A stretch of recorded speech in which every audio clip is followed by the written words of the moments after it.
Telugu Desam party కార్యాలయంలో TDP నేతల విస్తృత స్థాయి సమావేశం కొనసాగుతుంది. తెలుగుదేశం పార్టీ అధినేత చంద్రబాబు కొన్ని కీలక అంశాలు నేతలకి దిశానిర్దేశం చేసినట్టు తెలుస్తుంది. ప్రస్తుతం పత్తిపాడు ఎమ్మెల్యే రామాంజలి గారు ఉన్నారు. సార్, ఏ అంశాలు మీరు ప్రధానంగా మీకు మీ అధినేత చెప్పారు? ముఖ్యంగా పనిచేయనటువంటి వాళ్ళకి కొంత హెచ్చరిక కూడా మీ అధినేత చెప్పినట్టు తెలుస్తుంది. ఏం చెప్పారు?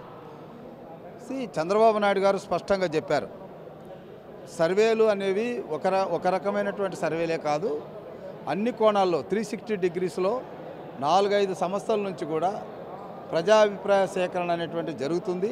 ఏ ఎమ్మెల్యే గారు కరెక్ట్గా పనిచేస్తున్నారు, ఏ ఎమ్మెల్యే ప్రజలకు దగ్గరగా ఉన్నాడు, ఏ ఎమ్మెల్యే ప్రజల యొక్క అవసరాలు తీరుస్తున్నాడు, వాళ్ళ సమస్యల మీద పోరాడుతున్నాడు అన్నటువంటి విషయం మీద మాకు స్పష్టమైనటువంటి ఆధారాలు ఉన్నాయి. దాని మేరకే మీతో మాట్లాడడం కూడా జరుగుతుంది. ఇప్పటికే నేను 4గురితో మాట్లాడడం కూడా జరిగింది. ఇంకా భవిష్యత్తులో కూడా చాలామందితో మాట్లాడాల్సినటువంటి అవసరం ఉంటుంది. మీరు ప్రజలకు అందుబాటులో ఉండండి, అందుబాటులో ఉండి వాళ్ళ సమస్యలను పరిష్కరించే విషయంలో త్రికరణ శుద్ధిగా పనిచేయండి, పార్టీ మీకు ఎప్పుడు అండదండగా ఉంటుందన్నటువంటి విషయాన్ని ఆయన తెలియజేశారు. సార్, ఇంకోటి ముఖ్యమైన విషయం, మిమ్మల్ని ప్రజల వద్దకు వెళ్ళమని చెప్తున్నారు. జూలై 2 నుంచి కార్యక్రమాన్ని కూడా శ్రీకారం చుట్టారు.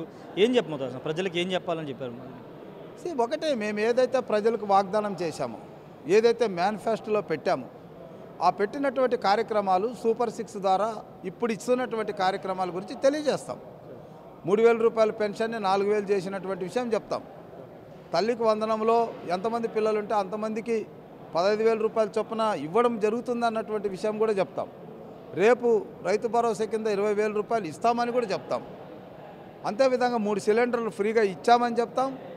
మరి అన్న క్యాంటీన్లు తెరిచామని చెప్తాం. ఇవే కాకుండా ఆ గ్రామాల్లో అనేక అభివృద్ధి కార్యక్రమాలు, రోడ్లు గుంతలు పూడ్చామని చెప్తాం, కొత్త రోడ్లు వేశామని చెప్తాం, సాగునీరు ఇచ్చామని చెప్తాం, మంచినీరు ఇచ్చామని చెప్తాం, విద్యా వ్యవస్థలో మార్పులు తెచ్చామని చెప్తాం, టీచర్ రిక్రూట్మెంట్కి చర్యలు తీసుకుంటున్నామని చెప్తాం. అన్నీ చేసినవే చెప్తాం.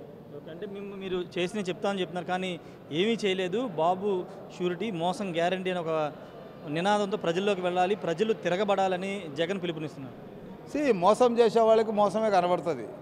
ఇప్పుడు గుడ్డి వాళ్ళకి అంతా అంధకారం అన్నట్టుగా కళ్ళు తెరిచి చూస్తే తెలుస్తుంది, కళ్ళు తెరిచి చూస్తే తెలుస్తుంది. ప్రజలకు ఇప్పటికే ఒక కుటుంబానికి 50-60 వేల రూపాయలు ప్రభుత్వం ద్వారా అందుతూ ఉంటే ఇదేం బటన్ నొక్కుడు కాదు కదా, పబ్లిక్గా వెళ్ళి ఇస్తున్నాము. గమనించాలి, గ్రామంలో వాళ్ళకు కార్యకర్తలు ఉంటారు వైసీపీకి, వాళ్ళని అడిగి తెలుసుకోమనండి, అంతే తప్ప ఏమీ లేదనడం.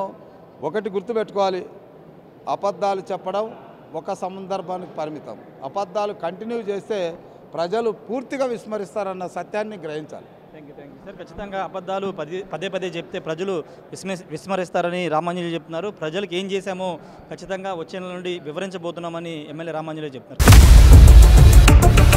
ఇండియా పాకిస్తాన్ ఉద్రిక్తతలపై లేటెస్ట్ అప్డేట్స్ కోసం డౌన్లోడ్ చేసుకోండి RTV Live యాప్.